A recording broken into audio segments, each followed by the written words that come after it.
خلای مو هیواد دی خلای هر کار دی د ایسایو معلوماتو ملي ادارې په انګړ کې د آسان خدمت ځانګړې څانګې د روان کړ له پیل تر اوسه 14,404 هیوادوالو ته الکترونیکي تذکرې ویشلې دي.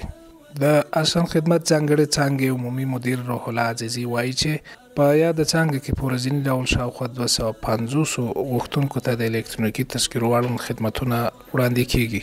په ورځني ډول په مجموع کې د 200 نه تر 250 پورې تعداد باندې مراجعین مراجعه کوي چې د دې له جملې څخه 100 ثبت نام یعنی بایومټریک ته او 100 د الکترونیکي تذکرو د ویش لپاره مراجعه کوي. ښاغلی عزیزي زیاتوي چې په دې ځانګړې څانګه کې د نورو څانګو په پرتله غوښتونکو ته د الکترونیکي تذکرو اړوند خدمتونه په چټکۍ وړاندې کیږي.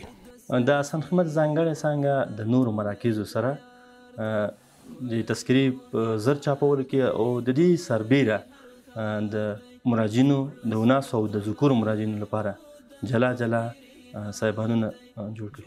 ځینې هیوادوال چې د الکترونیکي تذکرو اړوند خدمتونو د ترلاسه کولو په موخه د څانګې ته راغلي د خدمتونو د وړاندې کولو له بهیره خوښ دي او د الکترونیکي تذکرو درلودل د اوسني عصر مهمه اړتیا ګڼي. الکترونیکي تذکرې سره ډیر زیات هغه د زموږ ټول سیستم ډیجیټل کیږي. زیاتره ضرورتونه به زموږ نه وي چې موږ د یو کاغذ لپاره د یو ځای نه بل ځای ته ولاړ شو. خدمات موږ لپاره اسانه کیږي، هر څه آنلاین هم کولای شو، د خپل کور نه ډیر خدمات موږ هغه سره خپل اجرا کولای شو.